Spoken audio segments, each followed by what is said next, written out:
Hello, hello, hello. Welcome back to Hello, today's hello, episode of... Well, I can't say welcome back. Welcome to today's episode of Urban Therapy.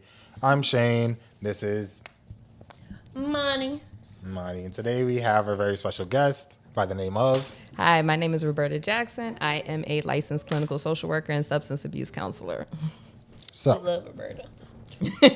we're very grateful to Roberta for joining us today.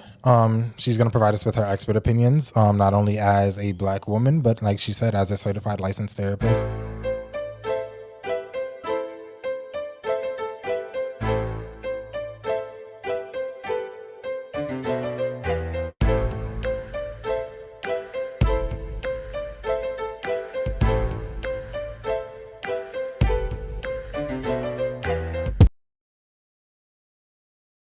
I used to be at the hospital cracking jokes with old people.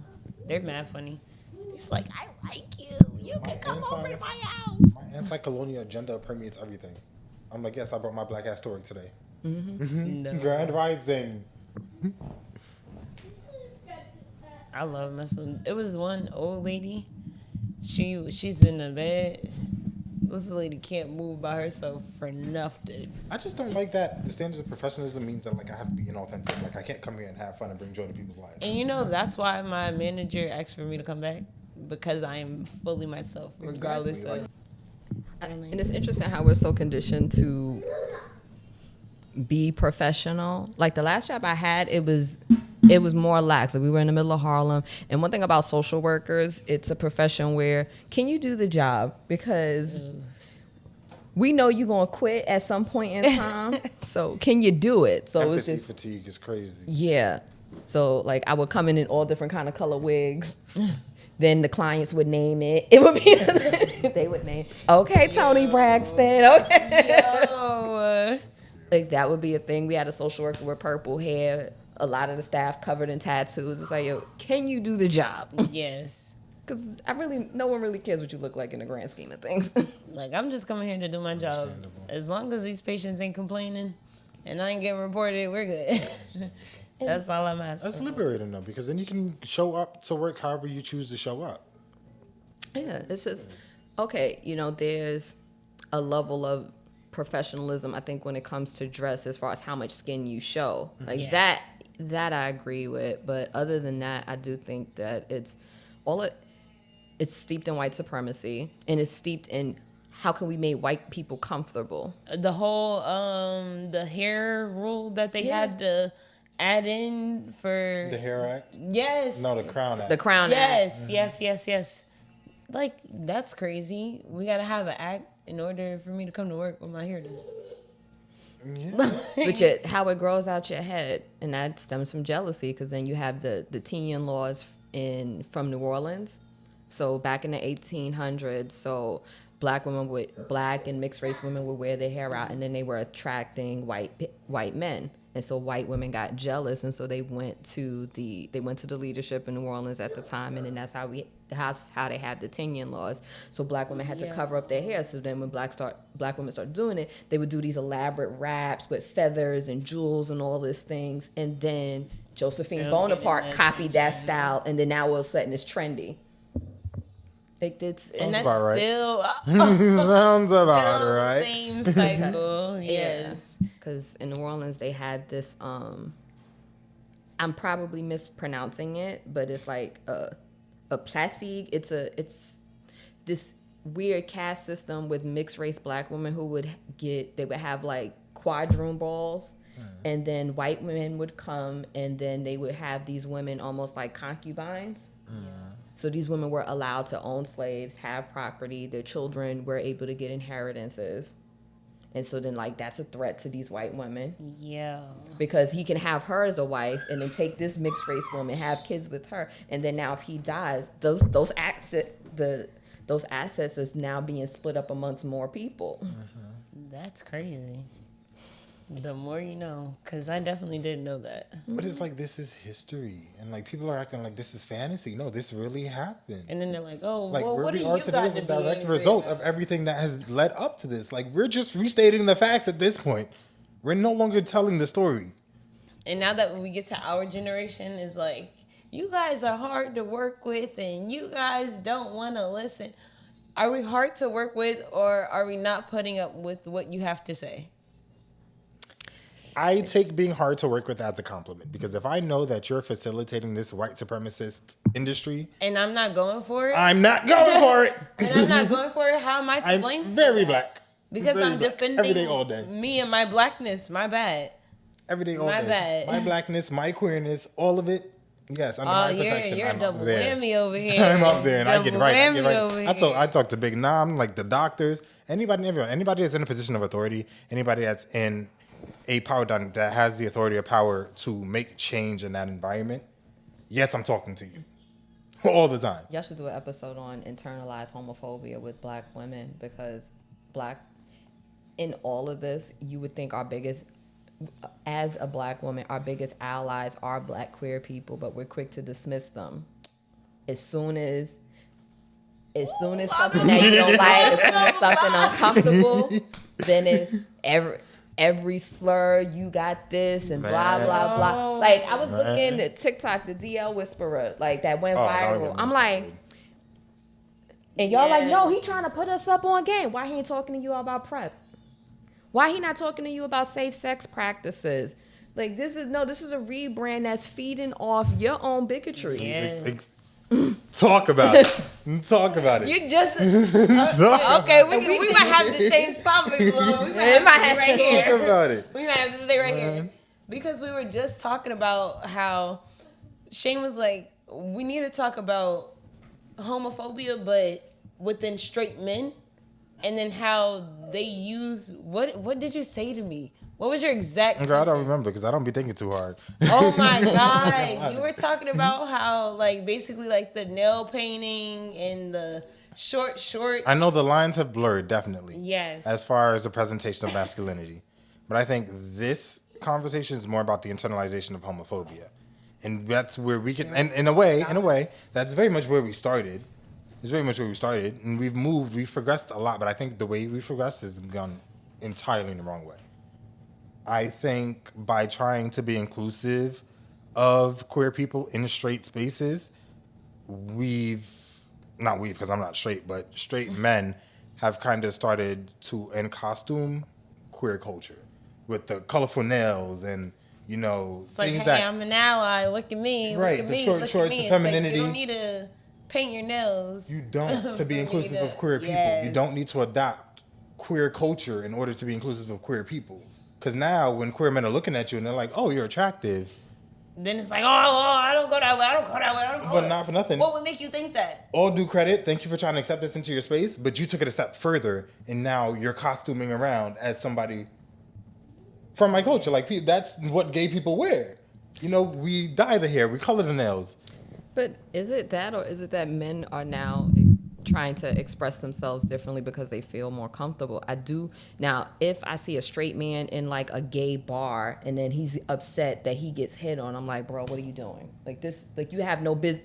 Literally, you have No business. None. And what happens is it starts all subtle. So say if like there's a gay bar and then straight men see women go there.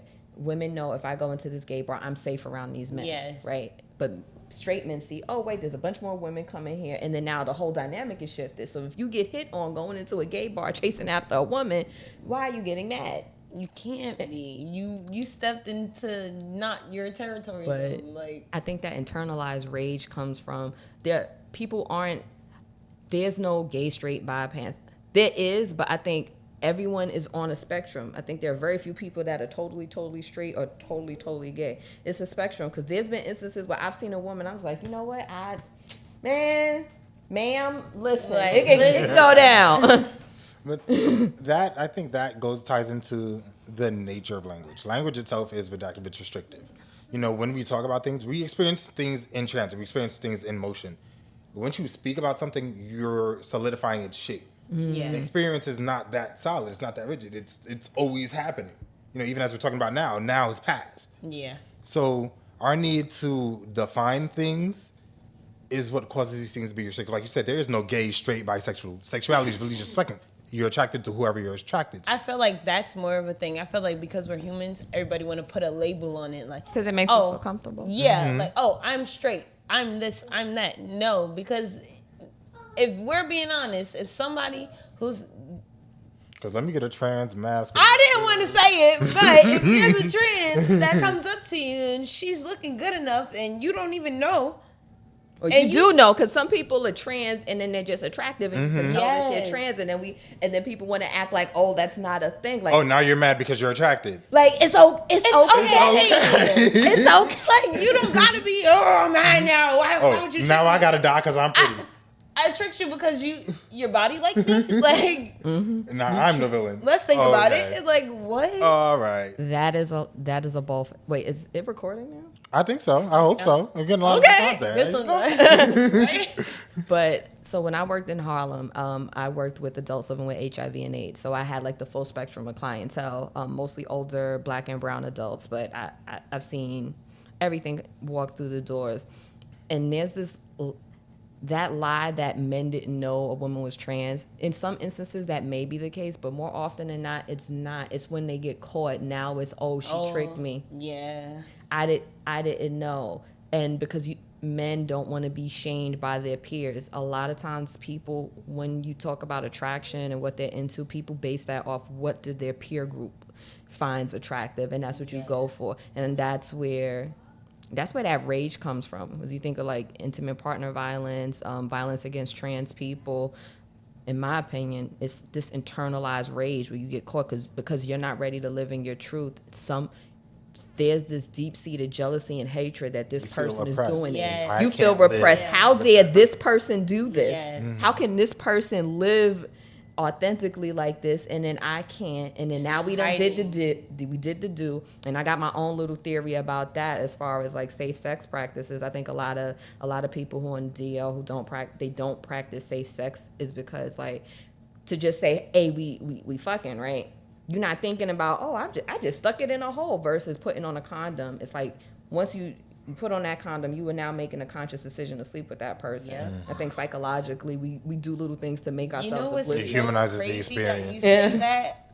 Like, I've never thought about it until now, but like having sex and like when a boy do go to reach for a condom, I'd be like, Put the condom to on. go down. Please put the I condom wanna do on. this though. Please put the condom on. I'd be like, Please put the condom on. Save us both some pain and heartache. Put the condom on. I'd be like, I don't think I want to have sex anymore. Not even that I don't want to use a condom. It's the fact that I just had a split second to really think about what I'm about to do right now. Because before you are kissing on me, But if that's all it takes, then clearly you don't want to have sex. exactly. And that's See, fine. maybe I just wanted to kiss a little That's bit. fine. And then that split second of like but you don't think about that though. You don't think about that when you're really like before you grab that. You don't think about that. And then when he goes grab, you got a split second. Now you got time. He done grabbed it and he got to open it and put it on. Oh yeah, I done thought too long. That you gave me too much time. Never mind. Put your clothes on. I don't even want to do this no more. This is not even a thing. And I never thought about it until you just said that. Yeah, my mind be wandering a lot. Did we do introductions? We did not. Hello.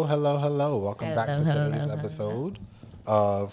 Well, I can't say welcome back. Welcome to today's episode of Urban Therapy. I'm Shane. This is...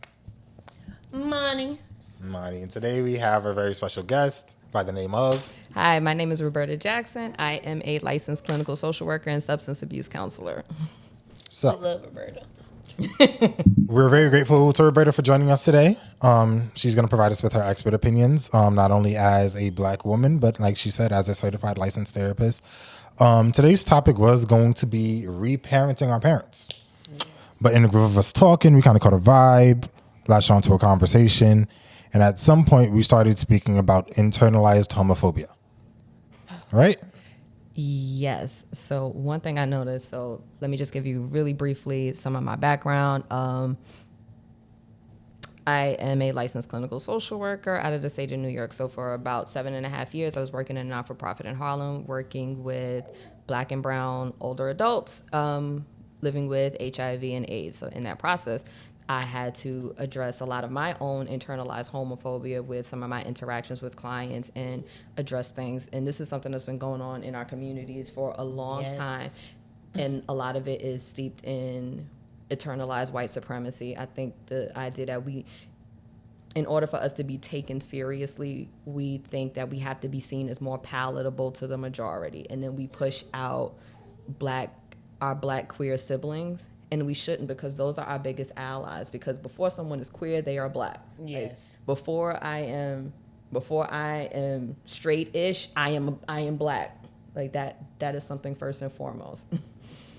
I feel like in black communities, it's not okay to like come out when you know that you're gay. Normally, a lot of people come out after they already know. Or it's like, oh, the family knows, but you just gotta like quiet it. Like, it's definitely don't not bring it safe around. to wear that Like- badge. And what sucks is that like black people as a culture are the only ones dealing with ideologies that were forced onto them. Like, this isn't something we collectively agreed upon. This is not tradition to us. This is trauma. yes. That's the suckiest part. We're over here proliferating teachings that our oppressors gave to us as Black Americans, as African Americans. So the fact that we hold these thoughts in high regard and we're not taking into account, oh, even though this has been taught and taught and taught, where was this sourced from? I think that's a lack of critical engagement. And I don't know. And again, like, you know, I don't think our parents had the room to perform that level of interaction with the things, with their ideology. I think they were too busy trying to survive. Not for nothing. Why do you think this generation is so like? That, They're not tired, but we're overworked. In the but credit sense to our of- parents, not yes. for nothing. Credit to our parents. If they did not spend all that time, We wouldn't be as surviving far as that we are. abuse, Yeah. I would not have had the room to think about the Yes, philosophy of everything yes. that I've been through. They I can't lie, they did take a big giant leap from where our grandparents were to where they are today. I can give our parents the credit for their generation doing the layout of the blueprint, you know. But now our generation is building on top of what your generation was building on. But what they don't realize is that they taught us to deconstruct these ideologies. Yes. You taught us to stand up for ourselves. You taught us to question the things that we believe. You taught us to navigate a world of whiteness while Being black. being black, while sustaining ourselves. Being black. And then we learned that from our elders. But in the context of internalized homophobia, Christianity does play a big part in it. And it's interesting because with the Bible, in my opinion, should be looked at as something as sacred, not factual. It's a book that has been torn apart, mistranslated. Put back Across together, languages, yes. there's certain words, there's certain terms that in one language exist, but in another it doesn't. And I remember way back, I used to work in Chinatown, and one of my coworkers who's Chinese was explaining to me, like, when they walk in the street, like, they'll bump you and keep moving. It's like, well, why is that? Why don't they say excuse me? I said, there's no word. And then my coworker explained, there's no word for excuse me in Chinese. What?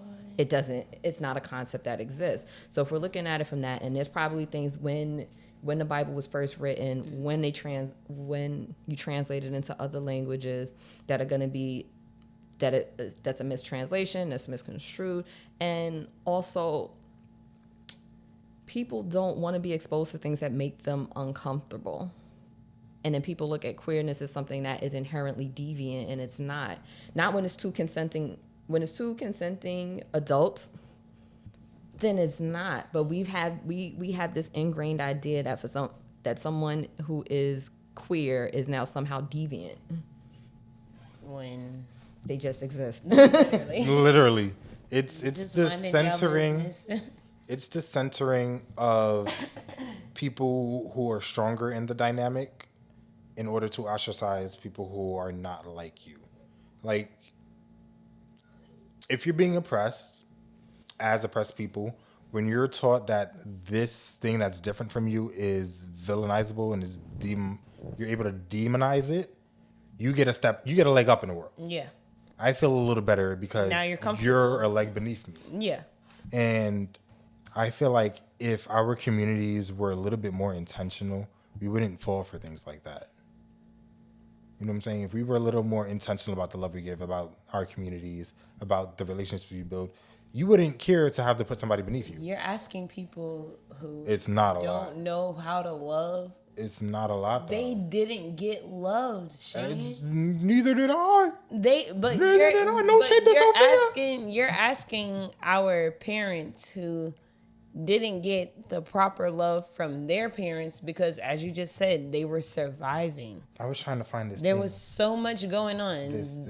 They don't know how to love each other properly. That said, like, the Bible is not the law, but you should trust in the guidance of the Holy Spirit, and through that, do the Lord's bidding. I could not find the verse, but I know y'all know what I'm talking about, so leave it in the comments. But, as that idea of, like, whatever relates to internalized homophobia, again, if you weren't so full of rage, if you were intentional about the love that you give, you would not be so easily turned against your peers. Even if, like, you find out, any woman finds out that their man is DL, you would be able to move with grace and be like, hey, okay, it's okay for you to have that gay experience. Do I feel betrayed? Yes. Am I angry? No. So here's the thing, because when it comes to Black women, because we are perceived socially as being masculine, we feel like we're in competition with queer people, particularly trans women.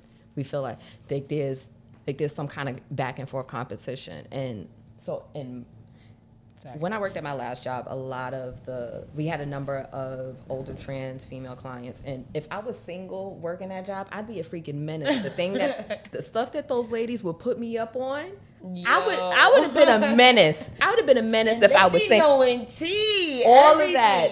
Oh man, we had yes. Shout.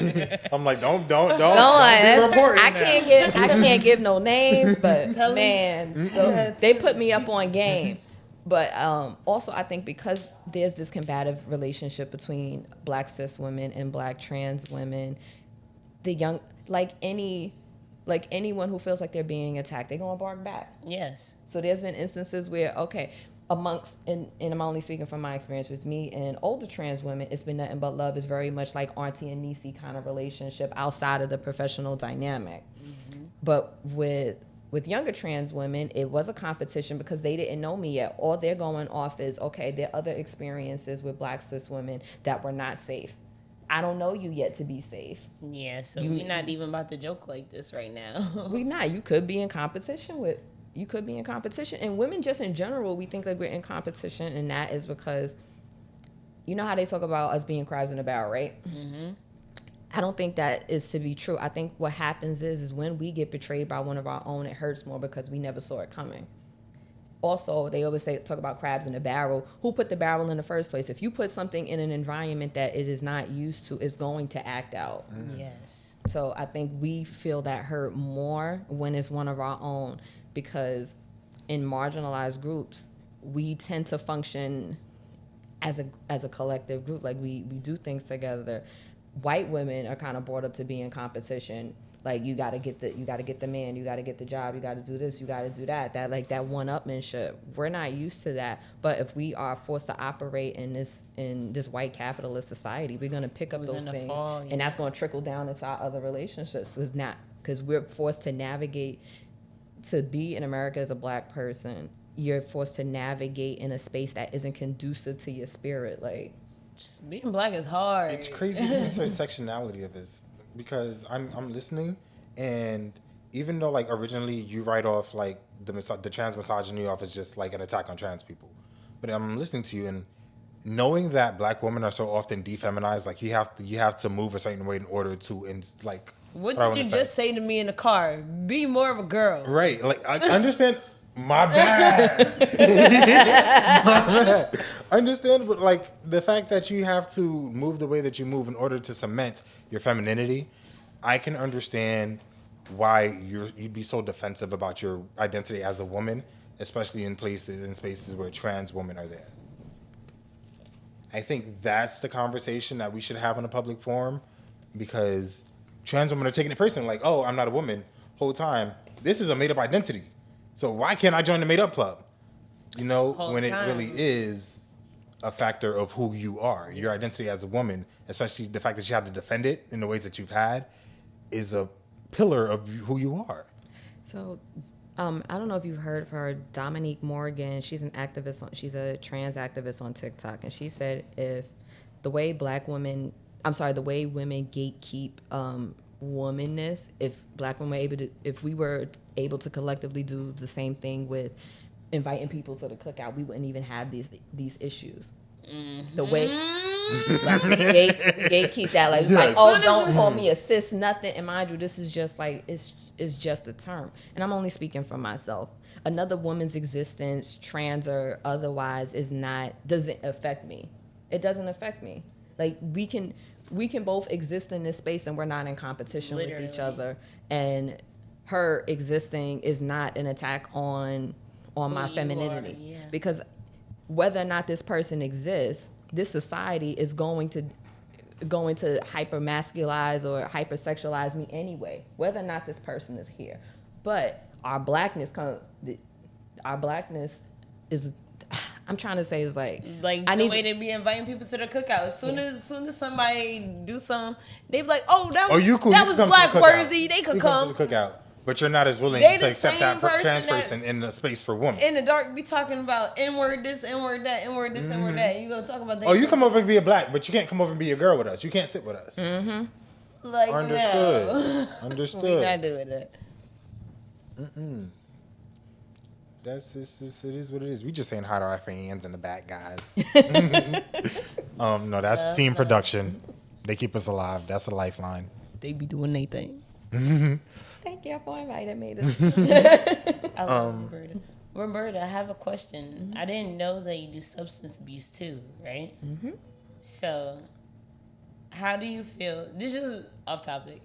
How do you feel about, like, kids and drugs?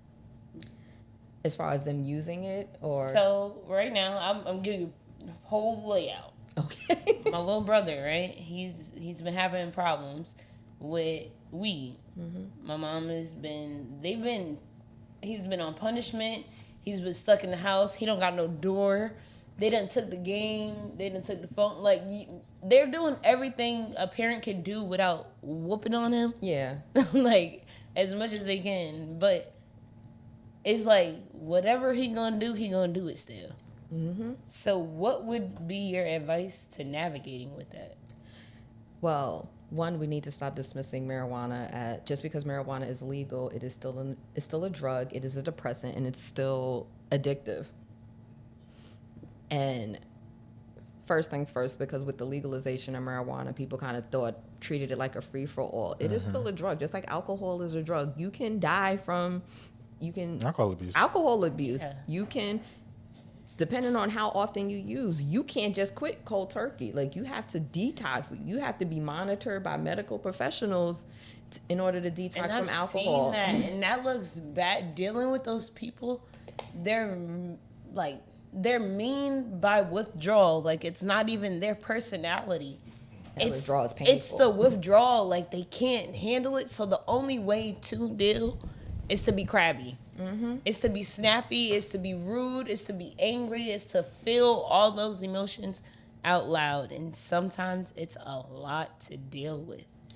It is. And I think how we look at substances has to change. So with when I was interning, I was at a therapeutic community at a residential center. So therapeutic community is a type of substance abuse treatment where the clients are supposed to help each other out. So people who are further along in the process, who have some clean time, who have more privileges, they're supposed to help the new person that's coming in. So old school therapeutic community wasn't from what I learned from older colleagues, didn't seem effective, where all the counselors were people in recovery. So this is before the CASAC certification. So my certification is, it's a CASAC, so it stands for Certified Alcohol and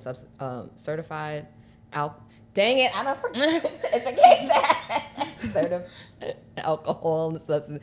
Oh God, I'm gonna look it up, but it's a shame because I'm a level 2. Oh, so she's in there. I did real good on my test.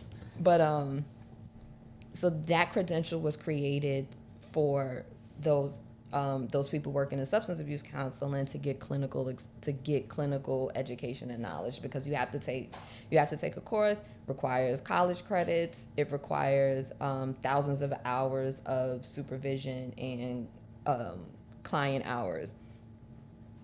So I say all that to say this, like the old school therapeutic community model really wasn't effective because they knew how to break a person down and didn't know how to bring them back up. So it would be like someone. It's like the army. That is a symptom of Western medicine. Mm-hmm. That I will admit to. Remember I told you Western medicine is really deconstructive. You want to understand the components of everything and not how everything works together. Mm-hmm. You understand how these things came apart to end up with this, how we can... It's just, So they do a lot of dissecting. Exactly. But they dissecting don't of organisms, chemicals, everything. But it's destructive. But it was doing it to the person, and then they didn't have the clinical skills to understand that is not effective for everyone and how to bring the person back up. So back to your question, like what do you do? To get someone to get clean, there has to be a buy-in. If there's nothing worth them putting whatever it is that they're using down, because it's not just drugs and alcohol, it can be sex, it can be shopping, it can be social media. Wherever you're going to get that dopamine hit, there has to be something bigger than that. Am I addicted to TikTok? Probably. I think we all are, because when you swipe and it knows what is going to grab your But attention. these things were made to be addicting. Because I literally hate Don't get me Instagram Reels, started. but I love TikTok. Listen. So we have to figure out what is worthy enough for him to... Okay.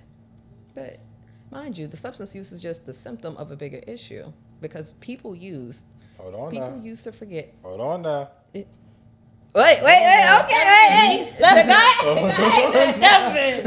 Listen, they're gonna have to break that boy open, and I don't know if anybody's ready for that. You know, I asked him, I said, baby, what is it that you're going through? Like, what is bothering you that you not saying out loud? As your sibling, what can I do to help you? And you know his response was, he's an asshole. Sorry, but he goes, well, if I tried to tell you, you wouldn't understand anyway, so I'm not going to waste my time. Then I would encourage him, okay, so why is it a waste? I said, I'm literally sitting here listening to you, open ears, asking you, how can I help as an older sibling? And that was the best response you got? And sometimes people aren't ready for change. So when it comes He's been Like, in I don't know therapy if anybody's since ready he for was that like one. 7, Roberta. So fun fact about therapy, we shouldn't go to therapy every time something bad happens. Like, But his whole upbringing, like his story is bad.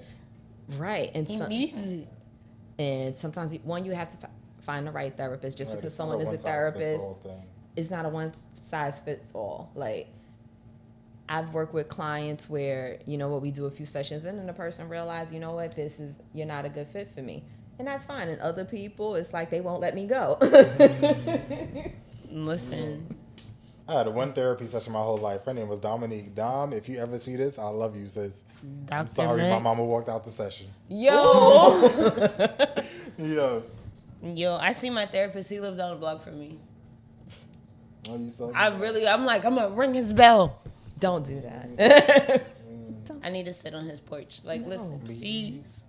Y'all, Leave that man ever alone. wonder why I'm so radically anti-colonial, anti-white? Why would you anti-capitalist? say that on here? Because these people need to know. No, they need to now understand they the gonna be judging us in implications the of what the fuck Europe and America did.